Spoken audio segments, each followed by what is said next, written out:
Simo Matavulj, Oškopac i Bilo. Koliko je jadan život dalmatinskih Zagoraca ne može se iskazati. Oni dolje uz more slade živovanje vinom, voćem, povrćem, vesele oči lijepim vidicima, uživaju u blagosti vazduha, ali brđani ili se živi peku ili se mrznu ili su smeteni od silnoga vjetra koji duva 3/4 godine. Podmladak se tu teško podiže. Oni što ostaju muče se svoga vijeka, da iz škrte zemlje izmame malo ječma, da ishrane malo stoke, da iskopaju smrekovo korijenje, da oprezno sjeku drva iz kržljavih gajića. U tolikom prokletstvu najgore je što ti krajevi su bezvodni, iz nekih sela ljeti ide čeljad po 3 časa do najbližeg Studenca ili Vrela. Zagorsko selo Zatrnci prvo odmora, nešto je boljeg udesa jer u njemu rađa i vinova loza i bajam. U njemu se dogodilo čudo jedno koje evo hoću da ispričam. 3 časa hoda odmora, penjući se kroz ljute krševe, pod golim brdom prosulo se selo Zatrnci. Ko dolazi ozdo u selo najprije nailazi na 2 kuće. S desne strane puta bjelasa se kula Ivana Lopušine, a s lijeve strane crni se kućerak Jurage Žagrinovića, nadimkom Oškopca. Žagrinović su starosjedioci, a Lopušine Vlasi, doseljenici. Kula je najznatnija zatrnačka zgrada, a domaćin Ivan Lopušina najznatniji je Zatrnčanin, najimućniji i bez zamjene kapiten, knez u selu, i Juraga Oškopac bijaše najčuveniji Zatrnčanin, ali u zlu. Od djetinjstva ubojica i kradljivac. Istom se biješe oženio rani ispuške Mijata Lopušinu, brata Ivanova, zašto odleža 5 godina tamnice, a ranjenik bolova godinu pa umrije. Pošto se Oškopac vrati, biješe jednako na opazu i pri oružju. Bio je neobično dobar lovac. Novac što je brao za divljač propio bi. Otišao bi dolje u grad i ponekad ostajao 2 dana. Prijanačka mrzovolja hvataše ga sutradan, pošto bi se ispavao, a tada teško ženi mu Šimici i kćeri Pavici. Rodne godine mogao je Oškopac imati do 15 barila vina, od koga začudo nije pio do velikim svećenicima. Ostalo bi prodao. Kako je stario, tako je bivao manje srećne ruke u lovu, ali se nije manje bakočio. A inače s godinama bijaše pakosniji. Prijećaše seljanima da će svojoj Pavici uzeti kakvog domazeta, kakvog grkačkog pravoslavnog lupeža koji će dojaditi Zatrnčanima. Njegovo dvorište prostranije od Lopušinova, zasađeno bajamima, donosilo je nekih godina lijep dohodak. Ostalo njegovo imanje, njive, vinograd i gaj, iako neveliko biješe sve na okupu. Kapitan Ivan Lopušina biješe krupan, riđ, rutav, mirnjačina i bogomoljan. U njegovoj se kući nije uveče lijegalo bez rozarija. Uz veliki post dopiraše od njih molitvena graja kao iz kakvog manastira. Ivan rano obudovi, a imađaše 3 sina, Mija, Krsta i Antuna. Prvi tijelom i naravlju sličan njemu, a mlađi bijehu sitniji i žustriji. Juraga Oškopac biješe srednjeg rasta, čvrst kao kremen, očiju plavih, svijetlih. Za crkvu nije mario, ali se bojao đavola i utvara, koje mu se često prikazivao, osobito kad bi se pijan vraćao iz grada. Lopušinu posluži sreća da mu se Mio oslobodi vojske. Stari se ne bi više obradovao ni da je Oškopac naprečac umro. Navali na Mija da ga ženi, a kad srednjega Krsta uzeše u vojsku, onda stari stade određivati kratke rokove da mu se snaha dovede. U to vrijeme Pavica Oškopćeva pobježe za nekog siromaha mladića u Miljevo. Oškopac ljutit otide u grad i ne odljuti se za 10 dana. Pavica umrije poslije nekoliko mjeseci. Jadna joj mati Šimica presvisnu od tuge i od udaraca. Oškopac prozli se još gore. Mijo Lopušina, vrativši se jednog dana iz grada poslije večere, iznenadi oca. Ja sam čača zagledao curu. Ja ne znam, ja bih je... A čija je? Pita čača. Iz Bilića, Bikanovića. A kad je ti poznade? Viđao sam je jednom idući u grad, drugom vraćajući se. Išla je vazda s materom. Danas su ručali u krčmi.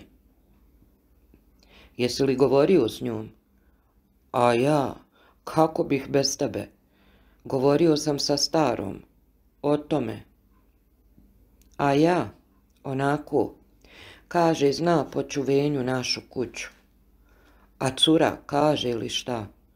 Mladić slegnu ramenima. Antun, koji to slušaše razjapljenim ustima, zapita. Je li lijepa? Onako, nije visoka, odgovori Mijo. Kako je zovu? Bilom. Ime joj je Bila. Zar je bijela kao snijeg, pripita Antun. Mijo pršte usmijeh, vrteći glavom i pokazujući prstom na ognjište, zadugo ne mogaše od smijeha i najzad izgovori. Onako kao onaj lonac.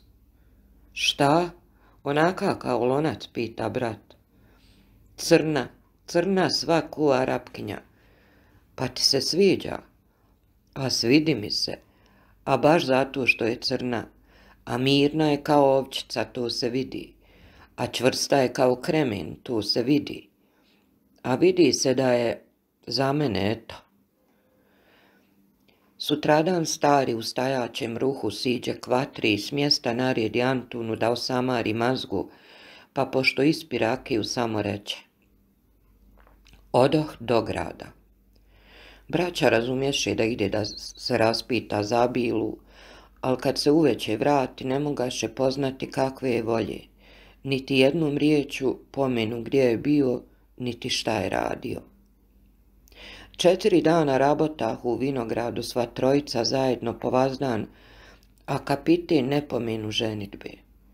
Mijo ga pogledaše ispod oka pa bi se mrštio, čak jednom šapnu bratu.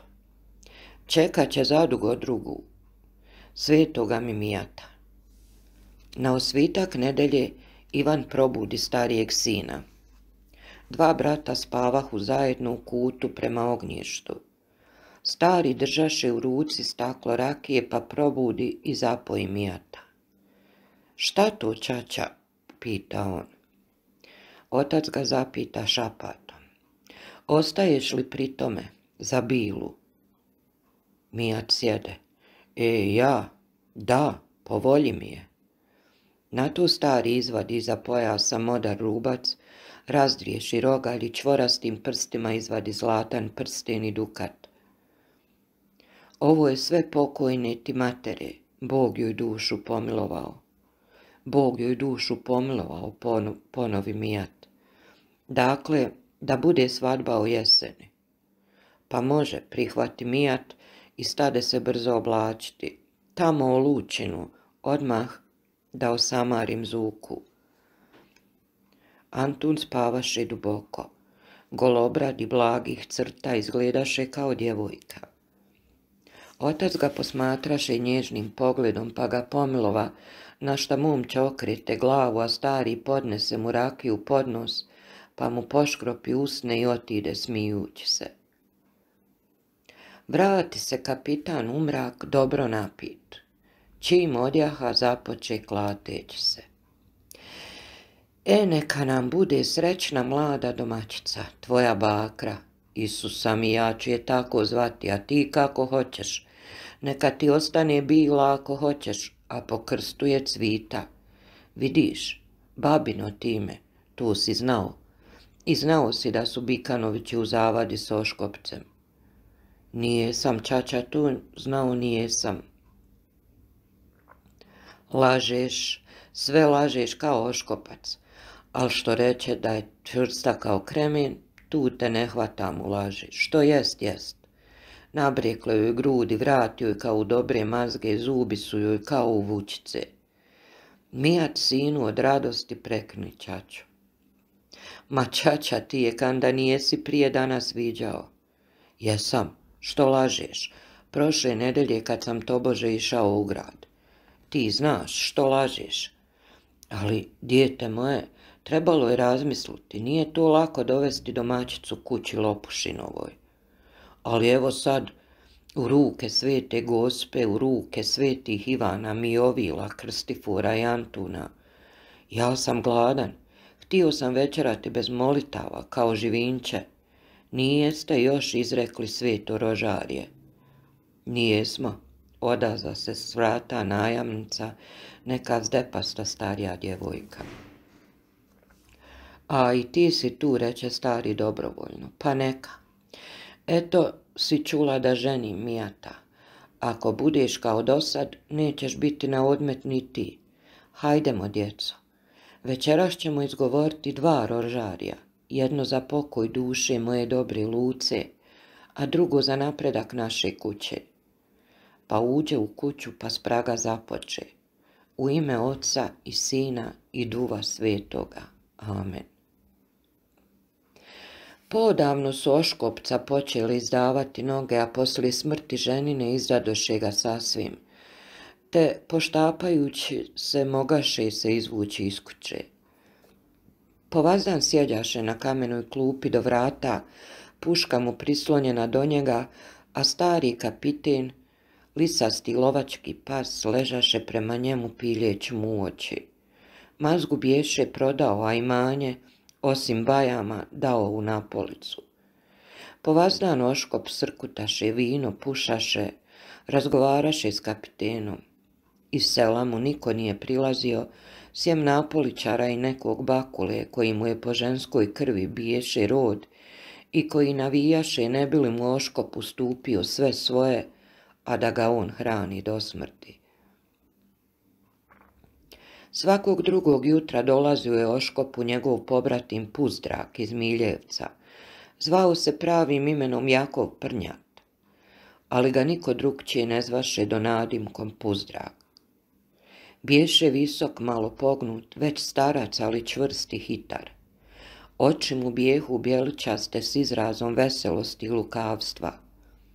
Od mladosti Oškop i Puzdrah bijehu drugovi i ortaci u galioštinama i nepodopštinama, kako kažu fratri. A kad Oškop izađe iz tavnice, Puzdrak dopade u nju zbog paljevine te odrobova 8 godina. Zatim se nješto zavadiše i malo pomalo sasvim se raziđoše, ali ko pobrati mu Oškopu Bog presjeće žile, nađe mu se Puzdrak u nevolji, poče ga obilaziti i hranom snadbijevati. Na prvi mah pobratimi su malo riječi trošili. Oškop izbroji Puzdraku novac i kaže mu šta da kupi, pa ovaj uzme put pod noge. Ali kad se vrati iz grada, pošto izvadi iz torbe meso, pirineć, hljeb i drugo, nabrajajući koliko je zašta dao, nastajahu ovakva pitanja i odgovori. Kazuj pravo, stari lupežu, koliko si ukrao. Nemoj, Juraga bolan, da se uvijek griješiš. Pa, nu reci koliko. Ukrao ni jesam, a uzeo jesam 5 karantana za duvan. 5, anu čuj. Kažeš da si dao za but 18 karantena, a dao si najviše 14. Na pirinč si ukrao sigurno 2, na, smrdljiva vrano, ma isto ćeš crknuti od gladi. Na tu ljubaznost Puzdruk će njemu. Valaj, pravo je što ćeš se raspasti živ. Ja sam tebi lupež i vrana i crkotina, a ti si mi ljudski cvijet. Puzdrak naloži vatru, raspremi kuću, ode po vodu, pa počne gotoviti jelo, peče i vari. i zato se vrijeme grde i prepiru. Ručaju čutke, obično na klupici pred kućom. Kapitin ih gleda i daje znake nestrpljenja, pošto i njega nahrane počnu piti i istom se onda razgrana razgovor. Počnu spominjati stare događaje i zajedničke doživljaje, a ponekad donosi puzdrak i novosti iz grada i iz okoline. Od njega prvog Oškop doznade za vjeridbu Mija Lopušine, puzdrak započe. Čuo si da Lopušina ženi onog svog najstarijeg magarca. Odakle ga ženi, upita suho Oškop. Od tvojih dobrih prijatelja Bikovića iz Bilića. Od koga Bikovića? Jakovine koji te dobro pamti. Čudim se, vjeruje mi, što te ne pozvaše u svatove. Na to obojica udare usmijeh, jer je jednom Oškopac isprebijao toga Jakovinu Bikovića. Puzdrak nastavlja. Djevojka je crna kao đavo i zato je zovu iz Prdnje Bila. Ne bi je doista niko uzeo ni u Bilicima, ni ovam u Zatrncima, osim magarčine Mije. Hajde, najposlije neka im proljepša soj. Bilo je i do sada svakojakih Lopušina, pa neka ih bude od sada i crnih i pirgastih. Odjednom pobrati mi povedoše govor od bolesti, Oškopćevoj. On započe. Ma što me đavo naće s nogu? Puzdraku se ražali te ga popravi. Nemoj tako, Juraga, brate, sve je od Boga. Ma nije sve, podijelili su vlast on i đavo. Sad najzad svejedno, zašto s nogu? Ma zar bi ti bilo milije da udariš iz glave? Po duši onda ne bi bilo za najprije, jer bi bilo sve svršeno. Ili žališ što ti ne otkrnče mozak, onda bi bio lijep. Što bi radio bez razgovora sa mnom? Evo šta, prihvati Oškop Bekeljeć se, blejao bih kao ovan. Da, nu, čuj, ti dođeš, a ja blejim. Be, odzovi se. Puzdrak stane blejati, te se obojica kidaju od smijeha. Pošto se vratiše uz Bilju, Oškop pita. Šta misliš, Puzdračino, mogu li ovako trajati? A što neka ti je srce zdravo? U tebe je zdravo ko u janjeta, nijesi star. 2 si godine stariji od mene, dakle ti je 73. Šta je, možeš ti živjeti još i 10 godina, a Bog ti je dao da se možeš krijepiti i mirsom i pićem. A Puzdrak se jadaše na svoj udes. Osiromašio, ostao inokosan, mrze ga u selu, a Oškop ga tješi. Zato je zdrav i čio, te najzad, ako mu suviše dojadi, može upljeskati njekoga pa u tamnici imati hljeba do smrti. Kapitan je svagda pažljivo pratio razgovor dvaju pobratima i prema mijenama njihovog raspoloženja i on se mijenjao. Čas bi otkrio gornju vilcu kao da se osmejkuje, čas bi režao. Bilo mu je već 8 godina, ali se još dobro držao. U posljednje vrijeme od silnog lastovanja počeo se i gojiti. Pobratimi su često i njemu obraćali riječ. Osim obična poklika uzdur kapitane, bilo je još vazda uzvika i pitanja koja je on razumijevao i na koje se odzivao. Oko sunčanog zahoda, kad bi pobratimi obično bili trešteni pijani, nastalo bi puškaranje. Puzdrak bi namjestio nišan na zidu od ograde, a Oškop bi prvi gađao, a za njim Puzdrak. Ponekad je to dugo trajalo. Rijetko bi kad Puzdrak noćio u kućerku, a i to su Lopušine znale, jer bi graja trajala duboko u noć. Ali često i kad bi Oškop sam ostao, čulo bi se urlikanje. Tada bi se svaki Lopušina prekrstio i preporučio svetom Antonu koji čuva pobožne duše od sotonskog pritrunka. U zatrncima se stvori priča koja idući od usta do usta bijaše sve kičenija, a doprevši gore do bosanske granice postade najčudnija priča. Pripovijedalo se ovo. U zatrncima živi čovjek neki, Oškopac, koji se još u mladosti prodao đavolu. Oškop je veli imao ženu i 9 djece. Žena je bila bogomoljna, pa i djecu podigla u bogomoljstvu i oni su se jednako Bogu molili da Oškopa odtrgne od đavola i da ga obrati na pravi put. Ali se Oškop ne obrnu Bogu, jer mu đavo biješe obrekao dug vijek, izobilje i veselo srce.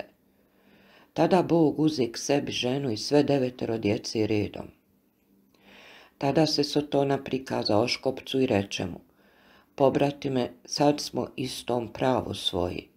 Ti si mi dušu prodao, ali nijesi zapečatio, a sad je red da ugovor zapečatimo ako želiš da još te živiš. Jer treba da znaš da je tvome pravome životu kraj.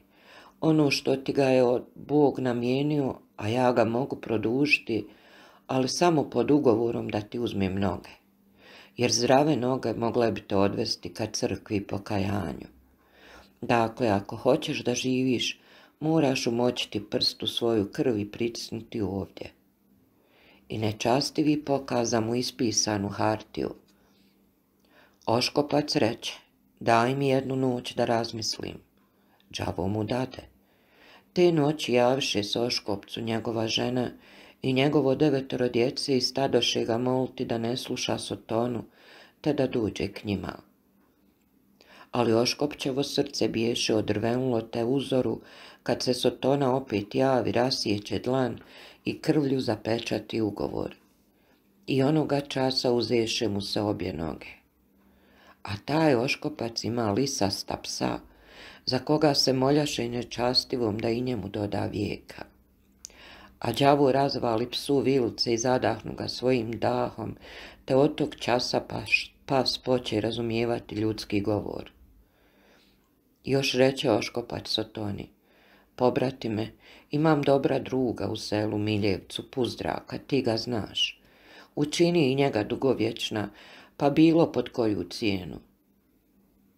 Sotona se nasmija i reče: Puzdrak je moj odavna i potvrdo kao i ti, živjeće, samo će se savijati kao gudalo, jer sam mu stavio crvića u hriptencu. Otada se njih trojica, Sotona, Oškop i Puzdrak, ne razdvajaju i čine selu zla svakojaka. Pobratimi su znali za to pričanje i češće su zbog toga sejrili. Ponjaki prolaznik čuo bi ovakvi razgovor: Kapiten, ne poznaješ li toga lupeža što prolazi? Kapiten štekne: Dobro je, pamtimo ga, veli Oškop ili Puzdrak, a uplašeni Zagorac grabi dalje krsteći se. Zatrnjački paroh fratar Franđel, koji je mrzio sve što mu donosi brigu ili odgovornost, biješe ljudina od 50 godina. Sav srastao u salu, te je s mukom mogao odslužiti misu, a obamirao bi kad bi nosio pričešće kakvom bolesniku. Konj Franđelo biješe također grdosija. Elem, Franđelu dodijaše zapitkivanja i nagovijesti o đavolskim starcima. Osobito dosadni bijehu namjernici iz daljnjih krajeva.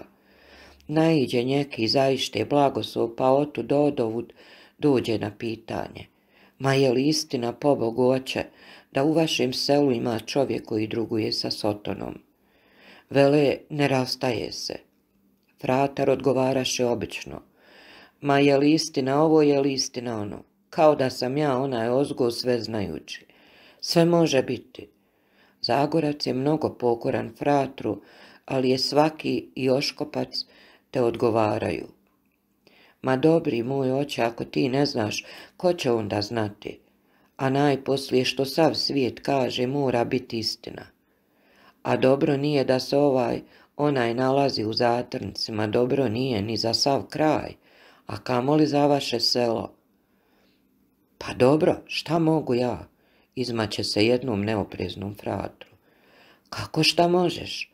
a imaš velike molitve koje izgone đavola. Stari su fratri to radili.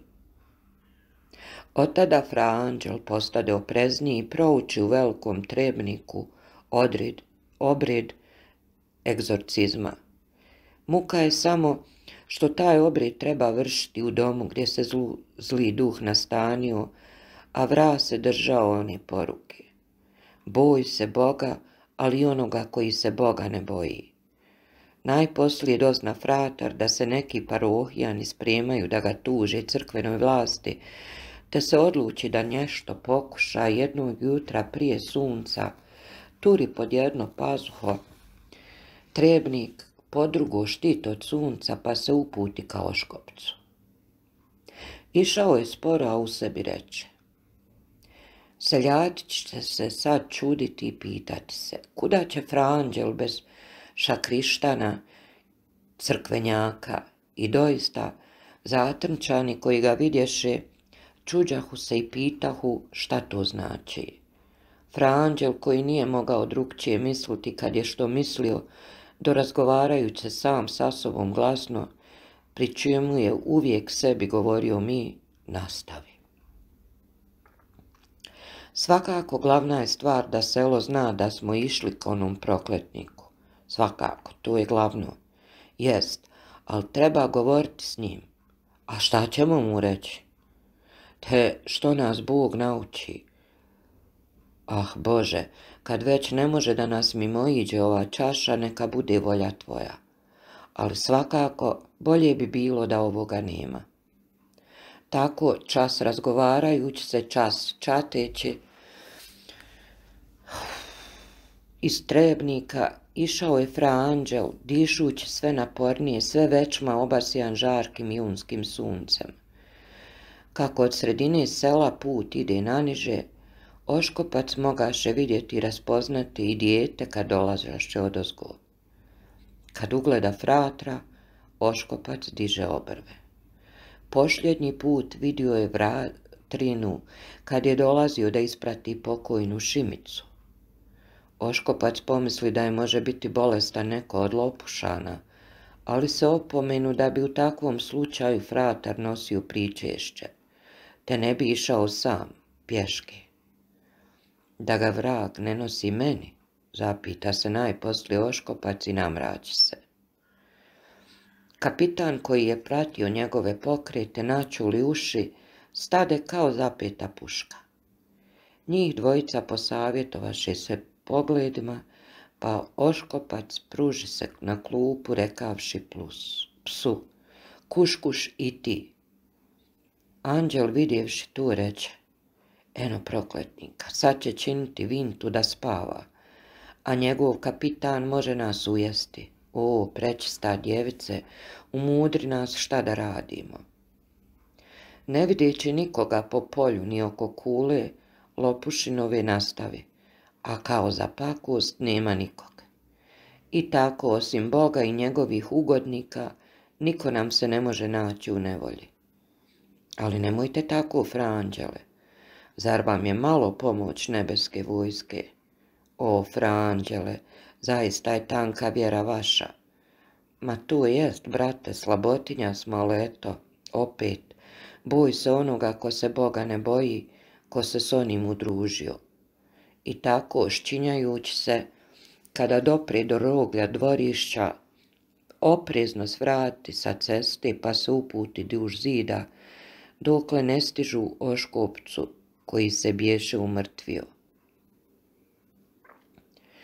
Fratrov pogled obuhvati zlikovca, njegovu dugu pušku i kapitana, čija njuška počivaše na šapama, ali ono uho do gospodara bješe načuljeno. Fratrovo srce zalupa, fratrova mašta usplamti. Vidje sebe kako pada pogođen zrnom usred srca, a đavolski kap grize mu noge i utrobu, pa u trenutku najvećeg straha zavapi Isusa i Mariju i započe slabim glasom: hvaljen Isus, juraga!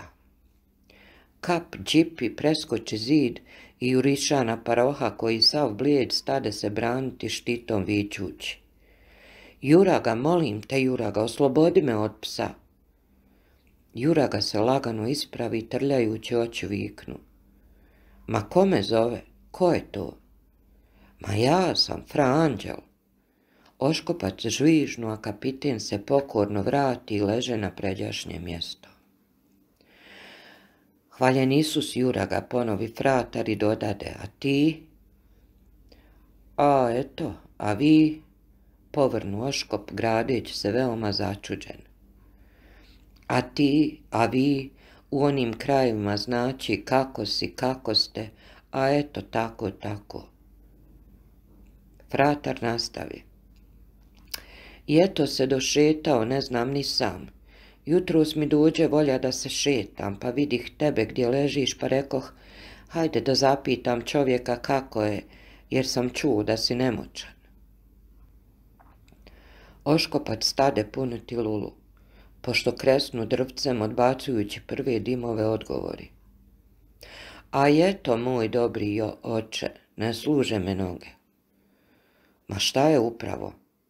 Ma, ništa ne znam, oče, tako uzele se noge. Godine, može biti nagazio. A po godinama ne bi to moralo biti. Jesi li pitao ljekara? Kako ne, odgovori bezočni Oškopac. U taj mah stvori mu se pred očima pobratin Puzdrak, zamisli da je Puzdrak tu u blizini da sluša taj razgovor i da je na to pitanje prsnu usmijeh, te i Oškopcu dođe da udari usmijeh. Načini oblak dima pred licem, pa nastavi glasno. Dao mi je ljekar mast i prašak. Pa ne pomaže, zapita Paroh očevidno s uvjerenjem da lijekovi ne pomažu. Jer koliko ih je on izmijenjao i potrošio, ne bi li se postigao da mu tijelo bude poslušno, kako manastirci kažu kad su im uporna crijeva. Fratar reče u sebi. Sad je vrijeme da počnemo pravi razgovor. Ali njegov se pogled susrete s kapitanovim i fratru se učini da ga ta životinja gleda podrugljivo, s nekom namjerom, s nekim očekivanjem. Nekako, budi Bog s nama. Sve priče o Oškopčevu psu provrvješe mu u pameti. A sjeti se da je čitao u knjizi o satanizmu da se zli duh nastanjuje u životinje te ga trnci podiđoše. Još mu se učini da je Oškopac brzo zaokružio pogledom oko dvorišta, kao da se uvjeri da nema u blizini nikoga, da mu prsti uzdrštaše i da ih 2-3 puta nesvjesno primicao ka pušci, te se uzvrpolji i naglo reče. Zbogom moj dobri Juraga, Bog će pomoći. Zbogom pošao moj duševni oče Anđele, reče Oškopac, a šapnu kapitanu, hop, cap, na što ova isprati fratra kao što ga i dočeka. Pošto se vraa odmaknu, reče sam sebi, pa eto, učinili smo što je glavno, spomenuli smo ime Božije. Ugledavši 3 zatrnčani koji ga čekahu kraj puta, on rasklopi brevijar i dade im znak rukom da ga ne prekidaju. A prve nedjelje pred crkvom na pitanja on samo nadu obraze i zatre se rukama, što svi razumješe da znači. Pokušao sam, pa eto vidjet ćemo. Tada se stvori nastavak prvoj priči, kako je zatrnački fratar pokušao da istjera Sotonu iz Oškopca, pa kako je usred preklinjanja Oškopov pas progovorio i rekao: Zaludu ti muka, vratre, mi smo đavolski i ostajemo njegovi. Te godine biješe dobra ljetina, osobito Bajam i rodiše za pripovijest. Te Oškopac uze lijep novac za svoje, a od Napoličara također za ostalo, te učestaše veselja dvaju pobratima. A kad počeše duhati studeni jesenji vjetrovi, Oškop se zatvori, te jedini znak života mu biješe što se tanki mlaz dima izvijao iz krova. Jedne nedjelje predveče usred najveće vjetrene huke dovedoše Mijovu mladu. Vjenčanje je bilo u njenom selu. Dovedoše je djevi Rantun, kum Njeki Stjepan Pirika iz sela i Marta Šundička, tetka po ocu ženikova. Svi dojahaše na mazgama i svi osim mlade stigoše pijani. Kapitan Ivan dočeka ih u dvorištu, zagrli snahu uz obični blagoslov. Vjetar donese iz susjedstva magareće, njakanje, lavež i smijeh. Bijehu ljudski glasovi, sem laveža, glasovi Oškopca i Puzdraka. Mio uleti u kuću i vrati se sa sjekirom. Kum Pirika uzivuče jatagan, Antun vikne najamnici, pušku mi daj. Žene zavriskaše. Stari stade na izlazak dvorišta da ih zaustavi. Mlada pade na grudi tetki Šundički, te dršćući i plaćući pita. Šta im je, teto, za Boga, šta je? Tetka se otrže i umješa se u gužvu. Najamnica iznese veliku pušku, ali je mlada odgurnu pitajući. Koja si ti? Nosi to zlo natrag. Kaži mi šta je? Na koga hoće da kidišu? A na Oškopca i Puzdaka. Odgovori cura. To oni njaču kao magarci, rugaju se našem veselju. Oškopac, ponovi Bila čudeći se. Ma je li to onaj o kome se priča da je predao dušu Sotoni? Da, i on je vaš krvnik jer je ubio gospodareva brata. O, Isuse, pa zar je on naš komšija, pita mlada zaprepašćena. A ti, ko si, odakle si? Ja sam i Švrljuga, vaša najamnica. Obje se propeše na prste i glednuše ka vratnicama. Bila šapnu. Evo se vraćaju, hvala Isusu, hvala Svetoj Mariji, neće biti zla. Uđe u kuću, glednu po mračnoj prostoriji. Na sredini goraše vatra i dečko neki vrtijaše na ražnju golemo pecivo. Blizu ognjišta vidje postavljenu nisku, okruglu trpezu oko nje poređane stočiće. U jednom kutu biješe razboj, a u drugom pred ikonom zapaljena voštanica. Sluškinja, idući uporedo s njom, posmatraše. Biješe povisoka stamena, kao od mramora otesana. Najamnica reče u sebi. Samo da joj je koža bjelja, pa da joj po šesnosti nemaš čemu zamjeriti. Bila kleče pred ikonama. Pijana gomila uđe. Iz žagora prodrije silni Ivanov glas. A gdje je moja snašca, moja Bila? Jadno dijete, kakav doček. Doista se prepala i negdje sakrila. O, Bila! Eno je pred gospom, reče najamnica, koja jednako držaše pušku. Ah, učini kapetan, gledajući obe ženske, jednu u molitvi, drugu oružanu. Šta ćeš ti tu, bleko, ženska, šta će ti ta crvljika? Nosi to i nastoj oko večere, a gledajte moje dike, moje poslušnice kako se skrušila pred blaženom. Vidiš, to joj je bila prva stvar, to na dobro sluti. Blago nam svima kad je bogomoljna. Hajdemo i mi, red je prije svega da izgovorimo rožarije. Kum Pirika, Mio, Antun i tetka Marta oteturaše za domaćinom i navrstaše za mladom. Stara kleče do mlade. Njih četvorca zacvrljaše molitve, pomjerajući se lijevo, desno. Skinuše sražnja ugojena dvisca. Kum Pirika pokazao veliku vještinu sjekući pecivo. Svi netremice gledahu njegove udarce i često vrtijahu glavom, kad kumov nož tačno pogodi među rebra ili među pršljene, kad rasječe grudne kosti. Masti mrvice štrcahu na sve strane, te svi bijehu poprskane, ali se niko ne odmače. Kum bacaše komade u jednu veliku zdjelu. Kad sve bi gotovo, stari sjedajući reče. Ej, vala ti ga, kume, tako valja. Pa mahnu glavom na mlađega sina i dodade. De mali, javi se. Antun uze pušku iz vrata i ispali je vičući. U zdravlje lopušina malih i velikih, da Bog da se ova kuća napunila djecom. Posjedaše. Golema bukara puna vina stajaše na sred trpeze.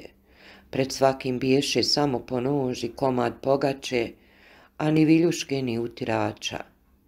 Ivan prvi bocnu svojim nožem i natače komad pečenja.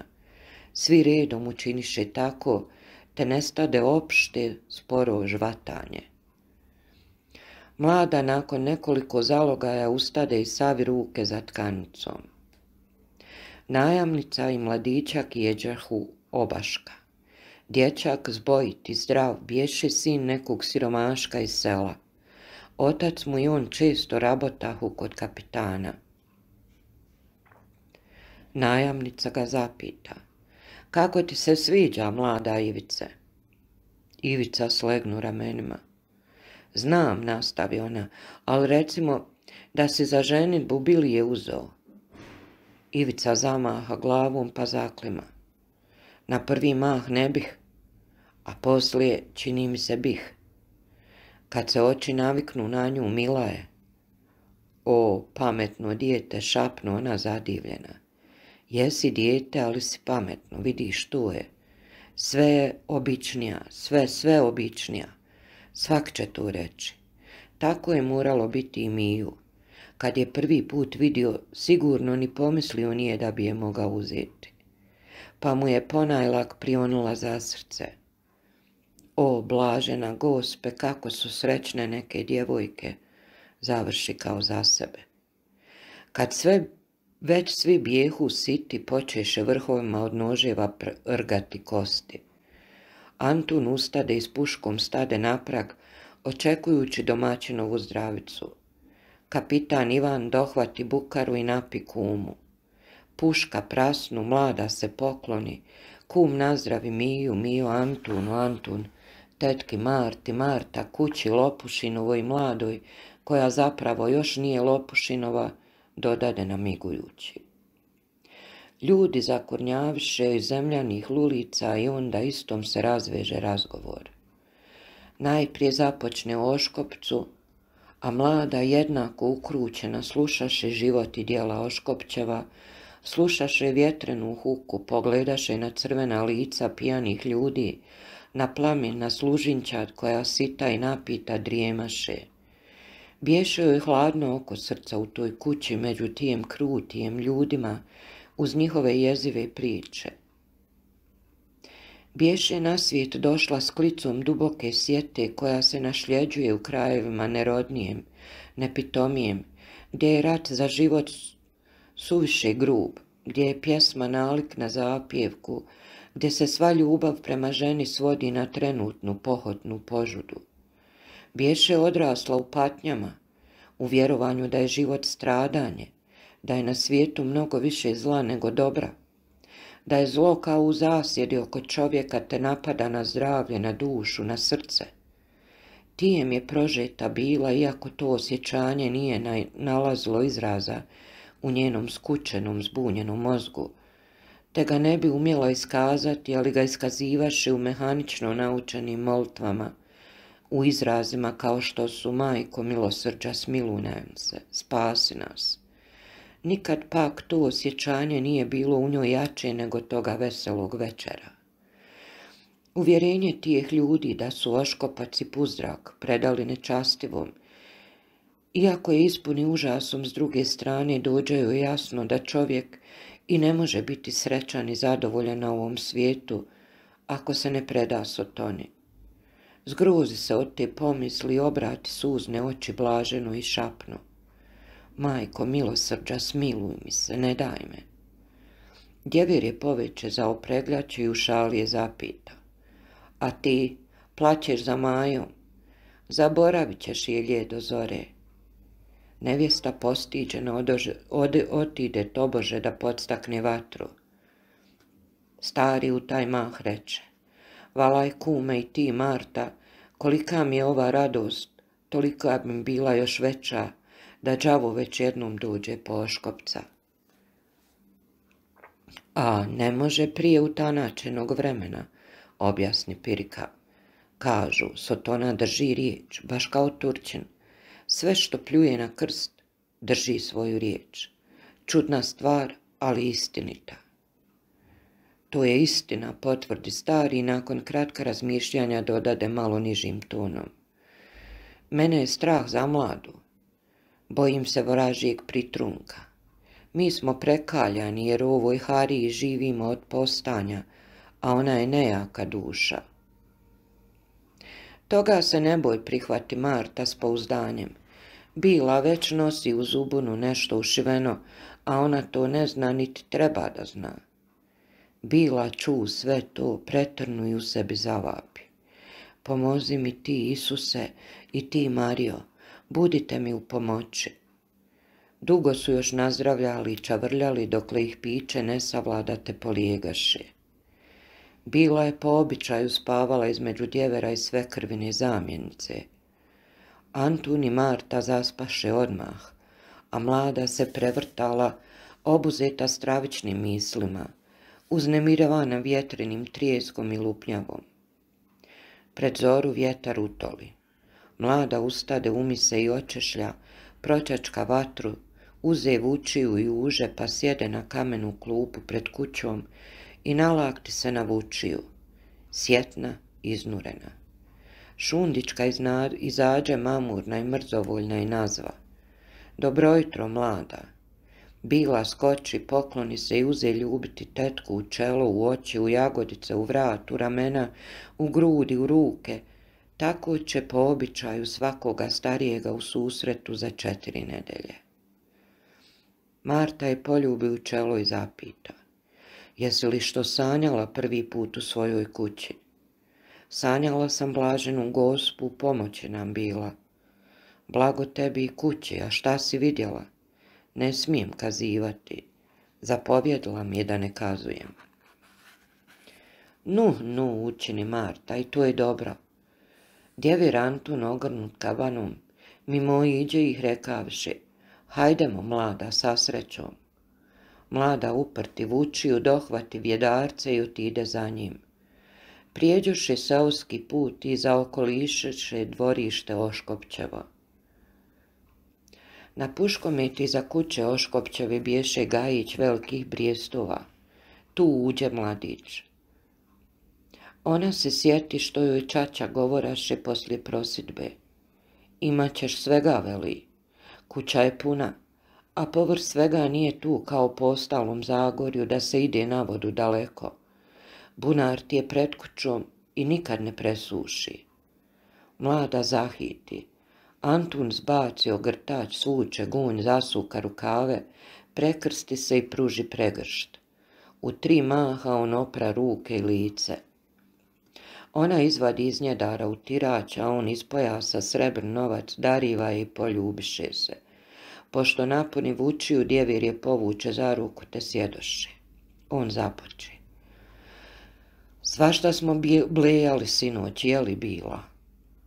A nijeste, brajo, nego razgovarali se kao ljudi. A ja, vino je govorilo, a ti si plakala. A onako, brajo, ne zbog toga, nego onako. Najžalije mi je, naš Krsto nije s nama. On je najbolji između nas, najpoštenijeg srca. A svi ste vi dobri. Mio je Arum u piću, a ovoga puta baš nije bio, te po tome vidim da te puno ljubi. Bilo je udari rumen u lice. A mladić nastavi. A vjeruj da ćemo te čača i ja i Krsto gledati kao oči u glavi, a i ti ćeš nas. Bila se zaplaka.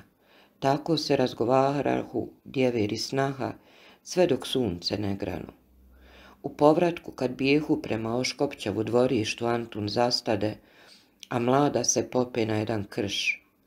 Prema vratima stajaše visok, pogrbljen starac. Puzdrak, šapnuo Antun. Dolje s praga pomoli se Oškopćeva glava srasla u sjedoj kratkoj bradi pod plješljivom kapom. On klećaše oslonjen na ruke pa se izvuče lazeći po koljenačke kao što čine mala djeca. Pomozi nas, Isuse, reče mlada. Je li to oškopac? Zar je uzet? Došao je vrag po svoje, odgovori Antun. Pravo bi bilo da otidemo onamo pa da ih darivam za sinošnje njihove pozdrave. Ne, brajo, molim te, reče mlada smućena. Bog će svakom suditi, ali može i pomilovati. Zar i Jurag oškopca? Pita mladić smijući se. I njega, potvrdi mlada s biljskim glasom. I on je krštena duša. Antun zastade i zapita u čudu. Šta ti to govoriš, Bila? Mili moj brajo, nemoj se ljutiti. Ja sam o njemu nešto sanjala, nešto, kao u ime blažene djevice Marije. Antun je zadugo gledaše sve u većem čuđenju, pa odmahnu glavom. Nemoj ti to pred ocem reći ni za živu glavu. Ona odreće glavom pa se ispravi koliko je mogla pod bremenom i reče odlučno. Neću ja, brajo, nikome izgubiti rišpet, a najmanje ćaći, ali što mi je blažena naredi, učinit ću pa ma glavu izgubila. Antun slegnu ramenima i uputi se pred njom.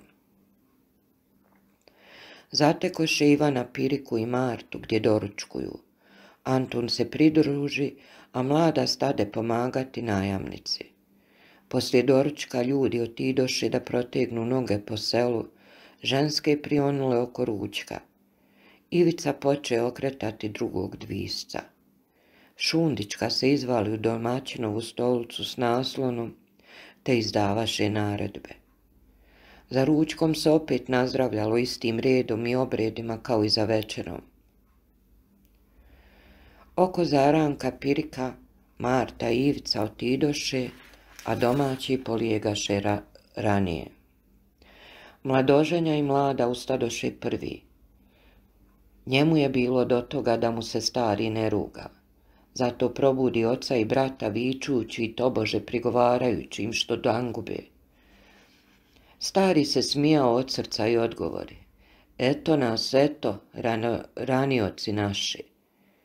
Kad siđoše k ognjištu na rakiju, starac uze Bilu za bradu, pitajući je kako je spavala, pa sva trojica otidoše na rad.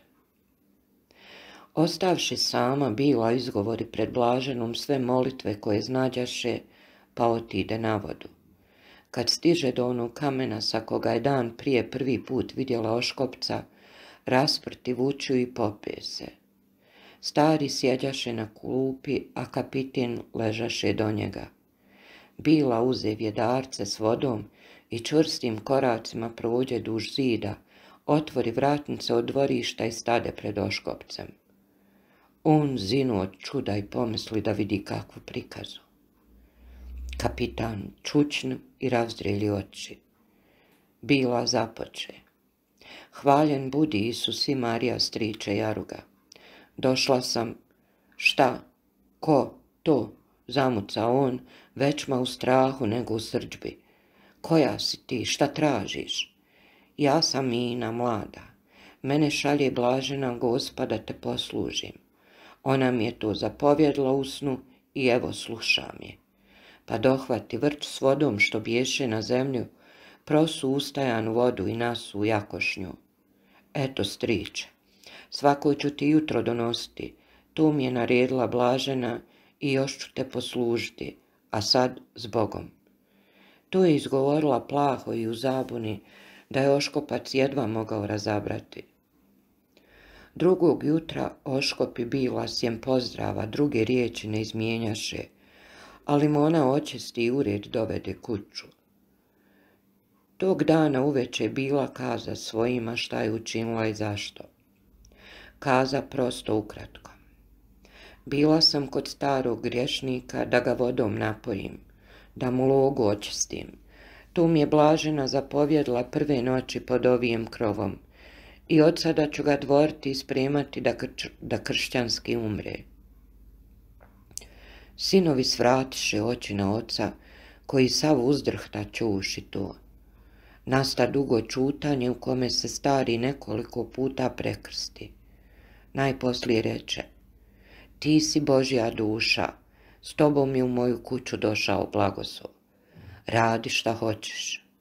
Čudo se razglasi, kako je mlada lopušina izgnala Sotonu iz Oškopca, kako ga navede da s njom zajedno govori rozarije blaženoj, da se ispovjedi, da se raziđe s puzdrakom, što sve biješe istina.